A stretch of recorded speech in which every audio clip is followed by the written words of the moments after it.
Nu știu dacă și la voi la fel, dar zilele astea între Crăciun și Revelion, mă, nu știm ce zi ești. Și ieri m-a sunat curierul, mi-au ajuns niște pantofi pe care o să-i port de Revelion. Sunt cu imprimeu din acela de șarpe, căci că în anul ăsta de Revelion trebuie să port ceva cu imprimeu de șarpe și paiete. Și mi-a ajuns și cutia de la abonamentul de cosmetice. Dacă nu știți care e treaba cu acest abonament, practic lună de lună plătești aceiași bani, dar îți poți pune în cutie oricâte produse vrei până se umple cutia. Vedeți că și a mea este plină. Și nu se vă arăt acum pentru că o promoție de anul nou cu 30% reducere la prima cutie. Cred că mi-am recumpărat săpunul ăsta lichid, cred că de vreo 5-6 ori. Treaba e că e ca un scrub și e de la Sacha Juan, cei care fac acele parfumuri de păr. După care de la Labor Aid, cei care fac parfumurile normale, să zic, dar acelea care sunt handmade, încă de la sticluță până când la toate ingredientele. De la Milkshake, sigur știți balsamul ăsta de păr care este Leave-In. De la L'Oreal mi-am luat un ruj în nuanța 125. Uitați cât de frumoasă e asta și mi se pare că de Revelion o să meargă super bine. Această paletă de la Tease, care la fel vine ambalată foarte drăguț. Wow! Sunt cremoase, deci uitați cum apăs.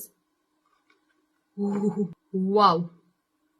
Că ia uite el, deci am adăugat așa foarte puțin. De la Pierre Cosmetics și are oglindă și este din aceasta pe care o poți lua la tine. Sărbători fericite și un an nou fericit!